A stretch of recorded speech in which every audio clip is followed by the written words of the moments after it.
He's worried enough. Donald was shortly to sit for a Cambridge College entrance examination in chemistry. "If we leave it," said Nan, "we'll find it's been fixed. Don told me it was all off, but Mrs. Pruitt said yesterday they were still discussing it. Your children seem to make it a general rule to lie to their parents for all your talk about truth." Although he now held no religious views, Mor had been brought up as a Methodist. He believed profoundly in complete truthfulness as the basis and condition of all virtue. It grieved him to find that his children were almost totally indifferent to this requirement. He pushed his plate aside. "Aren't you going to eat that?" said Nan. "Do you mind if I do?" She reached across a predatory fork and took the meat from Mor's plate. "It's too hot to eat," said Mor. He looked out of the window. The tower of the school was idling in the heat, swaying a little in the cracked air. From the arterial road nearby came the dull murmur, never stilled by day, of the stream of traffic now halfway between London and the coast. In the heat of the afternoon it sounded like insects buzzing in a wood. Time was longer, longer, longer in the summer. "You remember how poor Liffey used to hate this hot weather," said Mor. Liffey had been their dog, a golden retriever who was killed 2 years ago on the main road. This animal had formed the bond between Mor and Nan which their children had been unable to form. Half unconsciously, whenever Mor wanted to placate his wife, he said something about Liffey. Nan's face at once grew gentler. "Poor thing," she said. "She used to stagger about the lawn following a little piece of shadow, and her long tongue hanging out."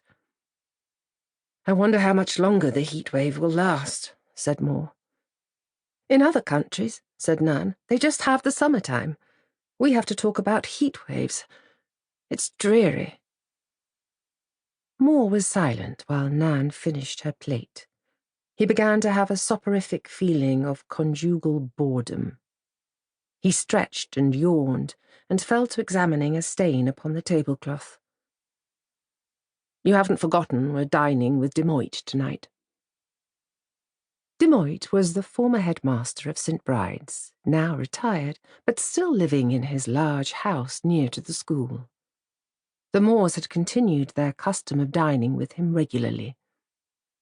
The sum of 500 guineas, which had so much scandalized Nan, was to be paid for a portrait of him which the school governors had recently commissioned. "Oh, damn, I had forgotten," said Nan. "Oh, what a blasted bore.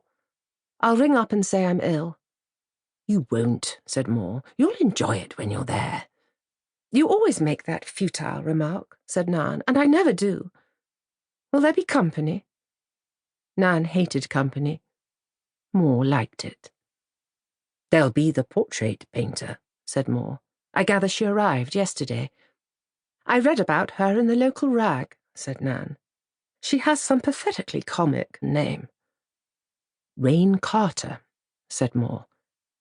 "Rain Carter," said Nan. "Gorlummy, the daughter of Sidney Carter. At least he's a good painter. Anyway, he's famous. If you wanted to waste money, why didn't you ask him?" "He's dead," said Mor. "He died early this year.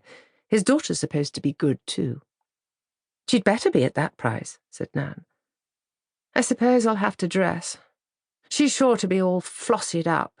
She lives in France. Oh, dear. Where is she staying, by the way? The Saracen's Head?" "No," said Mor. "Miss Carter is staying at Demoit's house. She wants to study his character and background before she starts the picture. She's very academic about it." "Demoit will be delighted, the old goat," said Nan. "But what a line! I like academic." Mor hated Nan's mockery, even when it was not directed against him. He had once imagined that she mocked others merely in order to protect herself. But as